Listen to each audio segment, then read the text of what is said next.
வணக்கம். ஐயா சு. வெங்கடேசன் அவர்கள் எழுதிய வீரயுக நாயகன் வேல்பாரி பகுதி 39. கொற்றவை கூத்து நடைபெறும் பெரும் மரப்புதரின் பின்புறம் நோக்கி ஓடினான் தேக்கன். எவ்வியூரின் பாதியளவு பரப்பை கொண்ட அடர் மரத்தோப்பின் பின்வட்டத்தை வேகமாக கடந்து கொண்டிருந்தன அவனுடைய கால்கள். மரத்தோப்பு முடிந்து காட்டின் சரிவு பகுதி தொடங்கும் இடம் மிக குறுகிய அளவினை கொண்டது. அதில் ஓடிக்கொண்டிருந்த தேக்கனின் வேகம் யாரும் பார்த்தறிய முடியாத ஒன்று. தேக்கன் ஓடத் தொடங்கிய பொழுது மாணவர்கள் சிலர் உடனெழுந்து பின்னால் ஓடினர். சிலர் மட்டும் கீதானிக்கு உதவி செய்து கொண்டிருந்தனர். கீதானி சற்றே மூச்சு வாங்கி இளைப்பாறினான். அவனது வாய் முணுமுணுக்க நினைத்தது. ஆனால் கசப்பு அதனை அனுமதிக்கவில்லை. ஆனாலும் சொற்கள் உள்ளுக்குள் உருண்டு கொண்டே இருந்தன. அவர்கள் நம்மை போன்ற மனிதர்கள் அல்ல, பார்க்கவே அச்சந்தரும் உருவத்தினராக இருந்தனர். இங்கும் அங்குமாக ஓடிய தேக்கனால் அவர்கள் தோப்பை விட்டு எப்பக்கம் வெளியேறினார்கள் என்பதை தெரிந்து கொள்ள முடியவில்லை. யார் அவர்கள்? எத்தனை பேர்? பரம்புமலையில் இவ்வளவு தொலைவு அவர்களால் எப்படி ஊடுருவ முடிந்தது? ஏன் இங்கு வந்தார்கள்? வினாக்கள் மண்டையை துளைத்து கொண்டிருந்தன. பதற்றம் அதிகமாகிக் கொண்டிருந்தது. வெளியேறிய தடம் எதுவும் மண்ணில் தெரியவில்லை. மீண்டும் கீதானியை விசாரிக்கலாமா என்று தோன்றியது. சட்டென பிடிபட்டவனாய் அருகில் இருந்த நாங்கில் மரத்தின் மீது ஏறினான். கொப்புகளை பிடித்து வேக வேகமாக உச்சிக்கிளைக்கு போனான். நார்ச்சத்து அதிகமுள்ள மரமாதலால் தேக்கனை கிளையின் நுனிவரை அது அனுமதித்தது. மர இலைகளை தாண்டி அவன் தலை வெளியில் நீண்டது.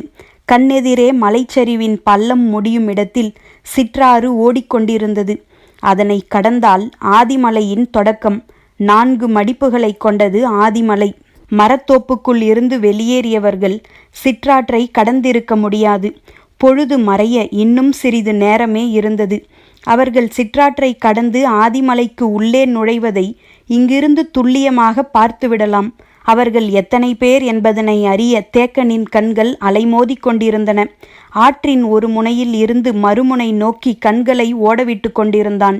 மெல்லிய காற்றில் மரக்கொப்பு அசைந்தாடியது. மிக கவனமாக நுனிக்கொப்பில் நின்று கொண்டிருந்தான்.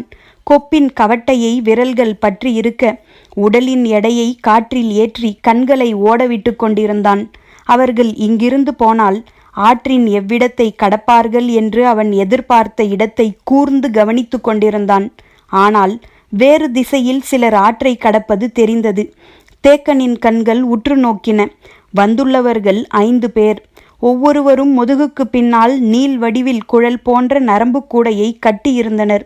அதனை சுமந்தபடி படுவேகமாக ஆற்றை கடந்து ஆதிமலையின் முதற் குன்றுக்குள் நுழைந்தனர். மரத்திலிருந்து தாவி குதித்து அவர்களை கொன்று வீச வேண்டும் என்று மனம் துடித்தது. ஆனால் பதற்றப்படாமல் கவனமாக பார்த்தான். வேறு யாரும் பின்தொடர்கிறார்களா என்று சிறிது நேரம் கவனித்தான். யாரும் பின்தொடரவில்லை. வெறும் 5 பேர் இத்தனை மலைகளை கடந்து இவ்விடம் வந்து உயிரோடு திரும்பிச் செல்கின்றனர். கண்கள் பார்ப்பதை மனம் ஏற்றுக்கொள்ள மறுத்தது. ஆனாலும் நம்புவதை தவிர வேறு வழியில்லை. மரத்திலிருந்து வேகமாக நழுவியபடி கீழிறங்கினான். பொழுது சாய்ந்து கொண்டிருந்தது. மாணவர்கள் எல்லோரும் மர அடிவாரம் வந்து அண்ணாந்து பார்த்தபடி நின்றிருந்தனர். எல்லோர் கண்களிலும் பெரும் பதற்றம் இருந்தது. ஆசான் சொல்லப்போகும் வார்த்தையை எதிர்பார்த்திருந்தனர். இறங்கிய வேகத்தில் தேக்கன் சொன்னான், அவர்கள் ஆதிமலையின் வலப்புறம் நோக்கி ஓடுகிறார்கள். பரம்புமலையின் தன்மை அவர்களுக்கு தெரியவில்லை. வலப்புறம் நோக்கி ஓடும் அவர்கள் மச்சக்கடவின் வழியாகத்தான் முதற்குன்றை தாண்ட வேண்டும். இங்கிருந்து குறுக்கு வழியிற் போனால் அவர்களுக்கு வெகு முன்னரே நாம் போய்விடலாம். கடவை தாண்டும் பொழுது ஒருவனின் உடலிலும் உயிர் மிஞ்சக்கூடாது என்று சொல்லியபடி வெறிகொண்டு கிளம்பினான் தேக்கன். மாணவர்கள் அவனோடு ஓடத் தொடங்கினர். ஓடிக்கொண்டே தேக்கன் கேட்டான், மச்சக்கடவுக்கு செல்லும் வழி யாருக்கு தெரியும்? எனக்கு தெரியும் என்றான் முடிநாகன். அவசரத்தில் வாய் திறந்ததால் குடம் நஞ்சு உள்ளே கொட்டியது. தாங்க முடியாமல் ஓடிக்கொண்டே காரி துப்பினான். கீதானியும் அளவனும் என்னை பின்தொடர முயலுங்கள். மற்றவர்கள் முடிநாகனோடு இணைந்து வாருங்கள். நீங்கள் வரும்பொழுது அவர்களை மண்ணோடு மண்ணாக சாய்த்து வைத்திருப்போம் என்று அவன் சொல்லிய பொழுது கால்கள் புறவியின் வேகங்கொண்டன. காட்டில் ஓடுவது சிறந்த கலை. கொடிகளை தாண்டவும் முன்காலை மட்டும் ஊன்றவும் படர் தாவரங்களின் மீது குத்துக்காலை பயன்படுத்தவும் பாதமறியா வேகம் கொண்டு ஓடவும் இணையற்ற பயிற்சி வேண்டும். செத்தைகளும் சருகுகளும் கால்களை எளிதில் ஏமாற்றக்கூடியன. பாறைகளும் பாசிகளும் பாதத்தின் மீதான பகையை காலங்காலமாக வளர்த்து வருவன. கோரைகளின் வகைகளையும் புற்களின் குணங்களையும் பகுத்தறிய முடியாதவன் 10வது அடியில் மண்டியிட்டு விழுவான். தண்டிலும் இலையிலும் கணுவிலும் நஞ்சை வைக்காமல் உடலெங்கும் இருக்கும் சுனைகளில் நஞ்சை வைத்துள்ள செடி கொடிகளை அவற்றின் வாசனை வழியே கண்டறிந்து விலகத் தெரிந்தவன் மட்டுமே காட்டில் ஓடி இலக்கை அடைய முடியும். மூக்கின் மோப்ப ஆற்றலும் கண் பார்வையின் கூரிய கவனிப்பும் கால்களை இறகுகள் போல வீசி எறியும் பயிற்சியும் கொண்ட ஒருவனால்தான் காட்டை ஓடி கடக்க முடியும். வேட்டை விலங்குகளின் 4 கால் பாய்ச்சலுக்கு தப்பித்துதான் மனிதன் பரம்பு நாட்டில் வாழ்ந்து கொண்டிருக்கிறான். எனவே அதனுடைய 4 கால் வேகத்தையும் மிஞ்சுவதாக மனித கால்கள் வளம் பெற்றுள்ளன. தேக்கனின் கால்கள் அதனையும் மிஞ்சி ஓடிக்கொண்டிருந்தது. பொழுது மறைந்து நிலவின் ஒளி படரத் தொடங்கியது. தேக்கனின் ஓட்டத்தை எப்படியாவது நெருங்கிவிட வேண்டும் என்று ஆத்திரங்கொண்டு பின்தொடர்ந்தான் கீதானி. அவனை விட வயதிலும் உருவத்திலும் இளைத்தவனான அளவன் பல இடங்களில் கீதானியை கடந்து ஓடிக்கொண்டிருந்தான். நேரம் கூட கூட தேக்கனின் வேகம் கூடிக்கொண்டிருந்தது. அவனது மனதில் கேள்விகள் அடுக்கடுக்காக மேலெழுந்து கொண்டிருந்தன. கீதானி மரப்புதருக்குள் இருந்து வந்து அவர்கள் வெளியேறிவிட்டார்கள் என்று சொன்ன பொழுதுக்கும் அவர்கள் சிற்றாற்றை கடக்கும் நேரத்திற்கும் இடையுள்ள நேரத்தை கணக்கிட்ட பொழுது மனம் முதல் அதிர்ச்சியை அடைந்தது. இவ்வளவு குறுகிய நேரத்தில் அவ்வளவு தொலைவு எப்படி போயிருக்க முடியும் என்று வியந்தான். அவர்களின் வேகம் பிடிபடத் தொடங்கியது. அது வழக்கமான வேகம் அல்ல என்று மனம் கணித்தது. ஓடிக்கொண்டே கேட்டான், அந்த கூடையில் என்ன கொண்டு போகிறார்கள்? மிக தொலைவில் வந்து கொண்டிருந்த இருவரின் காதுகளிலும் வினா சரியாக விழவில்லை. என்ன கேட்கிறீர்கள் என கத்தினான் அளவன். தேக்கன் மீண்டும் கத்தி சொன்னான். கீதானி இன்னொரு முறை வாய் திறந்து சொல்லி நஞ்சு கசப்பை விழுங்க ஆயத்தமாக இல்லை. நான் ஓடியாக வேண்டும், அதுதான் இப்போதைய தேவை என எண்ணியபடியே வேகமாக ஓடினான். முன்னால் போய்கொண்டிருந்த அளவன் அதே வேகத்தில் பின்னால் திரும்பி தேக்கன் கேட்டதை மீண்டும் கேட்டான். கீதானி கையசைவார் சொல்ல அதனை புரிந்து கொண்ட அளவன் மீண்டும் முன்புறம் திரும்பி ஓடியபடி கத்தி சொன்னான். அவர்கள் தேவவாக்கு விலங்கை பிடித்து கொண்டு போகிறார்களாம். அளவன் சொன்ன சொல் பெரும் மரம் சாய்வதைப் போல தேக்கனின் மீது சாய்ந்தது. அதிர்ந்தான் தேக்கன். ஓடுவதா நிற்பதா? மனம் தள்ளாடியது. நம்ப முடியாத சொல். என்ன நடக்கிறது இங்கு? எப்படி நடந்தது? பரம்பு மலையை வேற்று மனிதர்கள் கடந்து வந்து தேவவாக்கு விலங்குகளை எப்படி பிடித்து கொண்டு போக முடியும்? சிந்திக்க சிந்திக்க விடை கிடைக்காமல் வெறி கூடிக்கொண்டிருந்தது. முன்னிலும் வேகங்கொண்டு ஓடினான் தேக்கன். அவனுக்கு பின்னால் வெகு தொலைவில் அளவன் வந்து கொண்டிருந்தான். புதர் கடந்து அடர் மரங்களுக்குள் நுழைந்தான் தேக்கன். அவனை இனி கண்ணீர் பார்க்க இயலாது. குறிப்பின் அடிப்படையில்தான் போக முடியும். எனவே அடுத்ததாக வந்து கொண்டிருந்த அளவன் ஓட்டத்தின் வேகத்தை குறைத்தான். நேரங்கழித்து கீதானி வந்து சேர்ந்தான். இருவரும் இணைந்து அடர் காட்டுக்குள் நுழைந்தனர். தேக்கனின் ஓட்டம் அதிவேகமாக இருந்தது. காரணம், எதிரிகளின் ஓட்டத்தை கணக்கிட்டதால். மச்சக்கடவிற்கு தான் போகும் முன் அவர்கள் அதனை கடந்துவிடக்கூடாது என்பதால் இன்னும் வேகமாக ஓடினான். 1/4 பங்கிற்கும் குறைவான குறுக்கு வழியில் தேக்கன் ஓடிக்கொண்டிருந்தான். அதே நேரத்தில் 4 பங்கு அதிகமான சுற்று வழியை எளிதாக கடந்து எதிரிகள் வந்து கொண்டிருந்தனர். நிலவு ஏறி இருந்தது. காடெங்கும் ஒளி படர்ந்தது. மேல் மூச்சும் கீழ் மூச்சும் வாங்க மச்சக்கடவினை அடைந்தான் தேக்கன். வந்த வேகத்தில் சற்றும் இளைப்பாராமல் பாறையின் மீதேறி கண்களை ஓடவிட்டான். இருளில் எதுவும் பிடிபடவில்லை. மூச்சு வாங்கி ஆசுவாசப்பட்டான். மீண்டும் தலை நீட்டி முன்புறம் சரிந்துள்ள காட்டை பார்த்தான். வெகு தொலைவில் பறவைகள் கலைந்து பறந்ததை கவனித்தான். வருவது அவர்கள்தான் என்பதை உறுதிப்படுத்தி கொண்டான். அவர்கள் வந்து கொண்டிருக்கும் இடத்தை கணித்தான். இக்கடவினை நோக்கித்தான் வருகிறார்கள். அப்படியென்றால் போகும்பொழுதும் இவ்வழியாகத்தான் போயிருப்பார்கள். இக்கடவு அவர்களுக்கு நன்கு தெரிந்த ஒன்று. மனம் அவர்களின் திசை வழியையும் எண்ண ஓட்டத்தையும் கணித்து கொண்டிருந்தது. மாணவர்கள் இருவரும் கீழ்ப்புறம் இருந்து வரவேண்டும். எதிரிகள் வருவதற்குள் வந்துவிடுவார்களா என எண்ணிக்கொண்டிருக்கையில் இருவரும் வந்து சேர்ந்தனர். ஒரு வகையில் மாணவர்கள் நிகழ்த்தியது வியப்பிற்குரிய ஓட்டம்தான். தேக்கனின் கண்கள் ஆசானாய் இருந்து பெருமைப்பட நேரமற்று இருந்தன. தேக்கன் தாக்குதலுக்கான வழிவகைகளை சிந்தித்தான். கடவின் விளிம்பு பகுதியில் இருவரையும் மறைந்து நிற்கச் சொன்னான். கடவின் வழியாக முதலில் வருபவனை நான் அடித்து தூக்கிய கணத்தில் பின்னால் வருகிறவர்கள் சுதாரித்து விடுவார்கள். உள்ளே ஆட்கள் இருக்கிறார்கள் என்பது அவர்களுக்கு தெரிந்துவிடும். உடனே கடவின் பிளவுக்குள் வராமல் சுற்றி வர முடிவு செய்வார்கள். அப்பொழுது நீங்கள் விளிம்பு பகுதியில் ஈட்டிகள் மட்டும் வெளியே தெரிவது போல நீட்டி பிடியுங்கள். எல்லா புறமும் ஆட்கள் இருக்கிறார்கள் என்று அறிந்து கொண்ட பின் அவர்கள் பதற்றத்தில் திசை தடுமாறுவார்கள். வேறு வழியில்லாமல் துணிந்து கடவினை கடக்க முயல்வார்கள் அல்லது திசை குழப்பத்தில் பின்வாங்க நினைப்பார்கள். ஒருபோதும் விளிம்பில் தெரியும் ஈட்டி முனைகளை நோக்கி வரமாட்டார்கள். அவர்கள் கடவினை தாண்ட நினைத்தாலோ பின்வாங்கி நின்றாலோ நான் பார்த்து கொள்வேன்.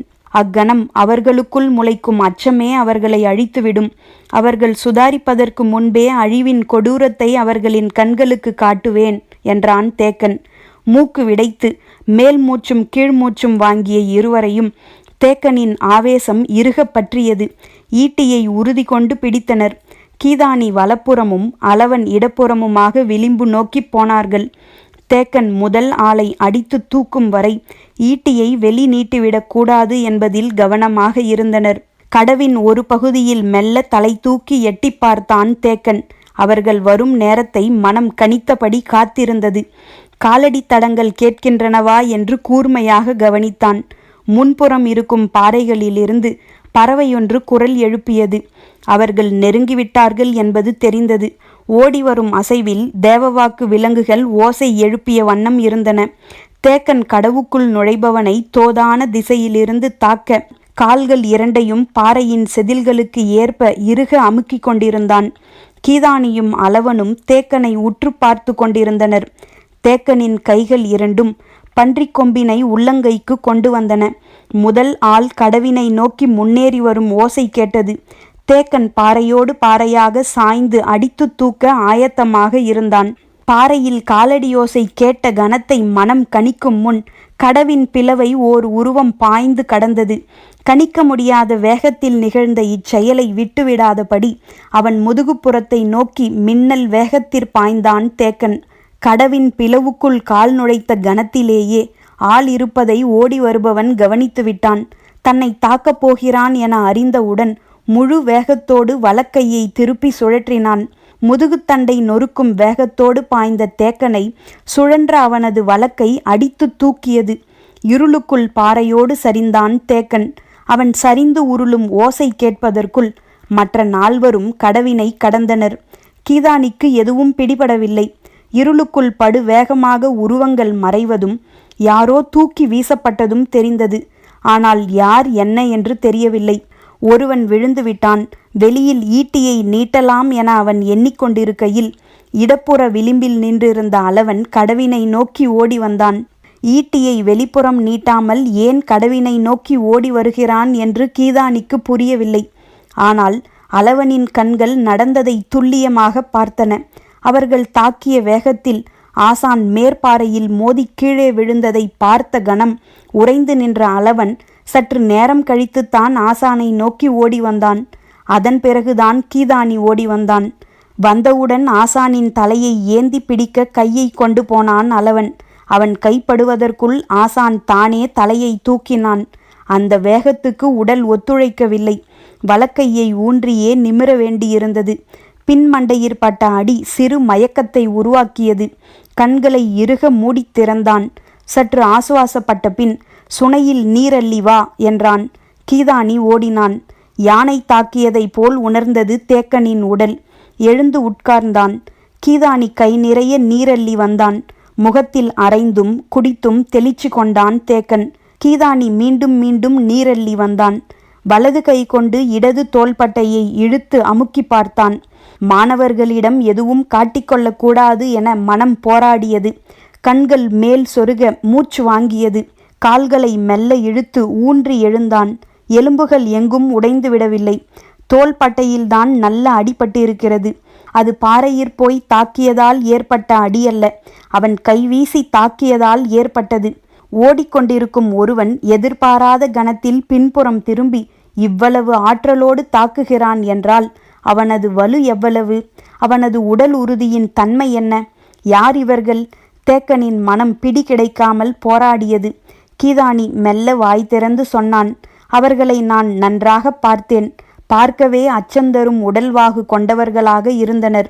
சொல்லிக் கொண்டிருக்கும் பொழுது கசப்பின் சுரப்பை தாங்க முடியாமல் பெரும் பாடுபட்டான். தொண்டைக்குழியை அழுத்திய அவனது கை சொற்களை இடைமறித்து நிறுத்தியது. மூச்சு வாங்கியபடி தேக்கன் சொன்னான், அப்பேற்பட்டவனை வீழ்த்திவிட்டேன்.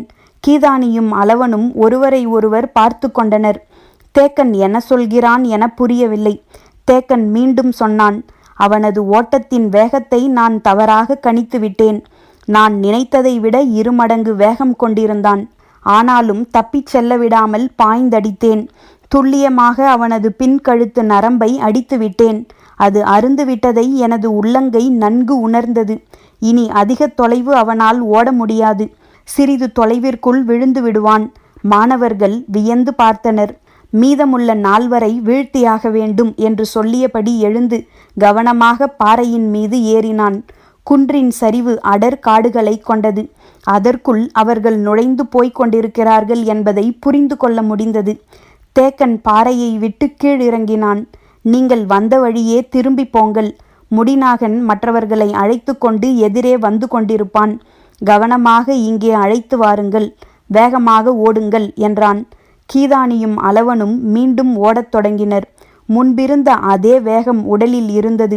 மனம் சற்றே குழம்பி இருந்தது. தேக்கனையே தூக்கியடிக்கும் வலு கொண்டவர்களா அவர்கள் என்று அளவன் சிந்தித்து கொண்டிருக்கையில் அவ்வளவு பெரிய மனிதனை தேக்கன் எப்படி துல்லியமாக அடித்து நரம்பை அறுத்தார் என வியந்தபடியே ஓடினான் கீதானி. அவர்கள் சிற்றோடையை தாண்டும் பொழுது தேக்கன் கத்தும் ஓசையை கேட்டு நின்றனர் இருவரும். அவரது இடது கை இறங்கிவிட்டது. நம்மிடம் அதனை காட்டிக்கொள்ளாமல் சரிப்படுத்துவதற்காகத்தான் இருவரையும் அனுப்பி வைத்துவிட்டு அவரே தூக்கி வைத்து அதனை சரிப்படுத்துகிறார் என்பதை இருவராலும் புரிந்து கொள்ள முடிந்தது. சிற்றோடையை கடந்ததும் மாணவர்கள் எதிர்பட்டனர். பிடித்து விட்டீர்களா அவர்களை? எங்கே வைத்திருக்கிறீர்கள்? எல்லோரையும் கொன்று விட்டீர்களா? யாராவது உயிரோடு இருக்கிறார்களா என்னும் வினாக்கள் எல்லோர் மனதிலும் மேலெழுந்தபடி இருந்தன. ஆனால் கசப்புக்கு அஞ்சி யாரும் வாய் திறக்கவில்லை. வினாக்கள் எதற்கும் சொல்ல விடையின்றி இருந்த கீதானிக்கும் அளவனுக்கும் கசப்பே கை கொடுத்தது. அவர்களை அழைத்து கொண்டு விரைவாக மச்சக்கடவுக்கு வந்து சேர்ந்தனர். இடக்கையின் தோள்பட்டையை ஒடங்கொடி கொண்டு இடைவிடாது சுற்றி இறுக கட்டியிருந்தான் தேக்கன். உள்ளுக்குள் பச்சிலையை வைத்திருக்க வேண்டும். தோள்பட்டைக்கு கவசம் அணிவிக்கப்பட்டது போல் இருந்தது. என்ன ஆனாலும் உடனடியாக அதனை சரி செய்வதற்கான ஆற்றல் அவற்றுக்கு உண்டு. முடிநாகனும் மற்றவர்களும் வந்தவுடன் விழுந்து கிடப்பவர்கள் எங்கே என்று தேடினர். யாரும் அங்கு இல்லை. மாறாக ஆசானுக்குத்தான் இடது தோளில் கட்டு போடப்பட்டிருந்தது. என்ன நடந்ததென்று தெரியாமல் விழித்தனர். அவர்களின் வரவை எதிர்பார்த்து ஆயத்தமாக இருந்தான் தேக்கன். வந்ததும் சொன்னான், கீதானி, அளவன், மடுவன், அவுதி, வண்டன், பிட்டன் ஆகிய 6 பேரும் என்னுடன் வாருங்கள். மீதி 4 பேரும் முடிநாகனோடு சேர்ந்து எவ்வியூருக்கு புறப்படுங்கள். நம் எதிரிகள் தென்கிழக்கு திசை நோக்கி ஓடிக்கொண்டிருக்கிறார்கள். ஆதிமலையின் மிக கடினமான அடற்காடு நிறைந்த பகுதிக்குள் அவர்கள் நுழைந்துவிட்டனர். எளிதில் அவர்களால் வெளிவர முடியாது. நாம் இடப்புறமாக நடந்தால் வெகு விரைவாக மேலே இருக்கும் எலிவால் முகட்டிற்கு போய்விடலாம். அவர்கள் அங்கே வரும்பொழுது அவர்களை அழித்தொழிப்போம். நீங்கள் எவ்வியூர் சென்று பாரியிடம் கூறி உடனடியாக ஆதிமலையின் எலிவால் முகட்டிற்கு அழைத்து வாருங்கள். எவ்வளவு விரைவாக முடியுமோ அவ்வளவு விரைவாகச் செல்லுங்கள் என்றான். தேக்கனின் வேகம் உச்சரிக்கும் சொல் முழுவதும் ஏறி இருந்தது. தன்னால் மட்டும் முடியாது என்றுணர்ந்த கனத்தின் அதிர்ச்சியை வெளிக்காட்டாமல் அதே நேரத்தில் மாணவர்களை நம்பிக்கையோடு இயக்க சொற்களை மனம் தேடியது. உள்ளுக்குள் ஊறிப் பெருகும் வெறி கன நேரத்தையும் வீணாக்க விடவில்லை. எந்த வழி போவீர்கள்? வந்த வழி. இல்லை, மிகவும் நேரமாகிவிடும். சிற்றோடையின் இடப்புறமாகவே சென்றால் சிறிது தொலைவில் அருவி வரும். அவ்விடத்தில் சிற்றோடையை கடந்து மேலே ஏறுங்கள். நேராகச் சென்றால் எவ்வியூர் போய்விடலாம் என்றான். மாணவர்கள் சரியென்று தலையாட்டிச் சொன்னார்கள். அவ்வழி பற்றிய ஐயங்களுக்கு விளக்கங்கள் தேவைப்பட்டன. ஆனாலும் கசப்பை மீறி பேச யாரும் தயாராக இல்லை. முடிநாகனின் மனதுக்குள் தினவு ஏறியது. தன்னிடம் கொடுக்கப்பட்ட இப்பணியை சிறப்பாக செய்ய வேண்டும். ஆபத்து வரும்பொழுது அதனை எதிர்கொள்ளும் இடத்தில் ஒருவன் இருப்பதுதான் வீரம் அவனுக்கு வழங்கும் வாய்ப்பு. அதனை வெற்றியாக முடிக்கவே ஒவ்வொருவனும் ஆசைப்படுகிறான். வலிமையான ஆயுதங்களை முடிநாகன் குழுவிற்கு வழங்கிய தேக்கன் ஓடுங்கள் என்று கத்தினான். பாறை பொடவுக்குள் இருந்த பறவையொன்று படபடத்தது. முடிநாகனும் மற்றவர்களும் அடுத்த அடி எடுத்து வைக்கும் முன் தேக்கன் சொன்னான், ஈன்ற புலி உங்களை விரட்டுகிறது. இருளை கிழித்து நகரும் கால்களின் வேகம் மட்டுமே உங்களை காப்பாற்றும் என்ற எண்ணத்தோடு ஓடுங்கள். தேக்கன் சொல்லி முடிக்கும் முன் பாறையின் கீழ்ப்புறம் நோக்கி பாய்ந்தனர் ஐவரும். பரம்பின் குரல் ஒலிக்கும்.